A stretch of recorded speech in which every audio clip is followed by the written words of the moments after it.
Parfois, tu as l'impression de tout donner, mais de ne pas progresser. Un tel doute peut engendrer une totale démotivation, voire un abandon dans l'atteinte de ton objectif. Et ça, moi, j'aime pas. Je n'aime pas ça. Et si tu ne te basais tout simplement pas sur les bons facteurs de progression? C'est souvent le cas, et dans cette vidéo, je vais t'en donner 5 qui montrent que tu progresses sans que tu le vois spécialement. Ouais, t'as pas compris la phrase, mais tu vas comprendre. Vas-y, envoie l'intro parce que là, je dis n'importe quoi.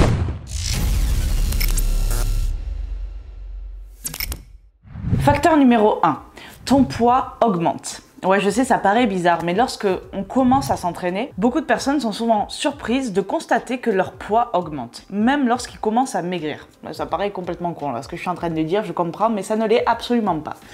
C'est tout simplement le résultat d'une prise de masse musculaire qui est plus dense que la graisse. Pas plus lourd, mais plus dense, parce que souvent, j'entends des petites conneries, j'entends le muscle est plus lourd que la graisse. Non. Le muscle est plus dense, il prend moins de place dans ton corps, mais 1 kg de muscle, c'est pareil que 1 kg de graisse, comme 1 kg de plomb et 1 kg de plume. C'est con! Au fur et à mesure que tu vas te muscler, ton corps va brûler plus de graisse. Il est intéressant de prendre des mesures, par exemple ton tour de taille, de hanche et par exemple la poitrine. Ces mesures-là sont de bons indicateurs de ta progression en termes de composition corporelle. Facteur numéro 2, tes vêtements. Quand ta composition corporelle change, la façon dont tu te sens dans tes vêtements est un excellent indicateur de progression. Après, attention, quand tu viens de faire un entraînement de musculation, il est normal de te sentir plus à l'étroit dû à la congestion de tes muscles. La taille d'un pantalon est probablement le premier endroit où tu remarqueras un changement. Principalement au niveau du serrage du pantalon, hein, tu vois, parce que souvent les cuisseaux ils passent pas. Les cuisseaux ils passent pas et quand on arrive à la taille, tu connais? Si tu connais, dis-le moi dans les commentaires. Et juste à côté là, tu fais et puis tu t'abonnes. Love you. En troisième, ta connexion esprit-muscle. Parfois, les signes d'un gain musculaire sont subtils, mais tu remarques peut-être que tu as de plus grandes connexions cerveau-muscle. Cela signifie que ton cerveau peut communiquer avec tes fibres musculaires, comme c'est mignon, ce qui se traduit par des contractions plus fortes, plus intenses, et donc un meilleur recrutement musculaire et des séances beaucoup plus efficaces. Ceci est dû au fait que ton système nerveux central devient plus efficace et envoie des signaux à tes muscles à mesure qu'ils grandissent pour obtenir les meilleurs résultats de tes séances. Numéro 4, training easy ou easy training, enfin on s'en fout, on parle pas anglais de toute façon. Quiconque a déjà commencé une nouvelle routine d'entraînement sait à quel point cela peut être difficile au début. Chaque mouvement ressemble à un effort surhumain, complètement impossible, incroyablement impossible.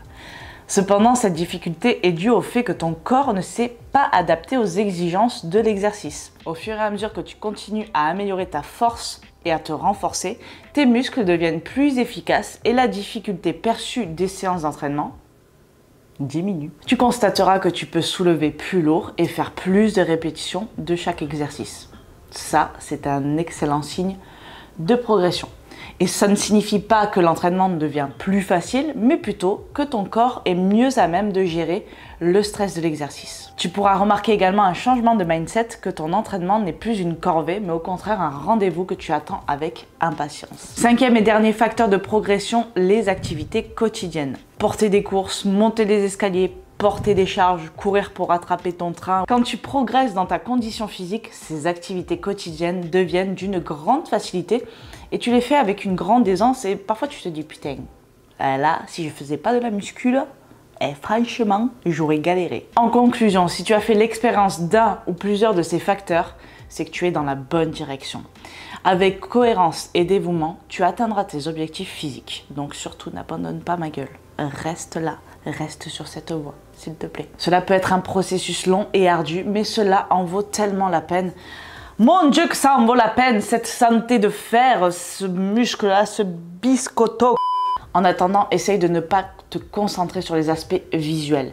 Pense plutôt à la façon dont cela profite à ta santé globale dans le présent. De ta meilleure humeur, de ta forme plus fonctionnelle, de ta nutrition, de ton entraînement et tous les bienfaits que cela te donne au quotidien. C'est déjà un retour sur ton investissement de temps et de travail acharné.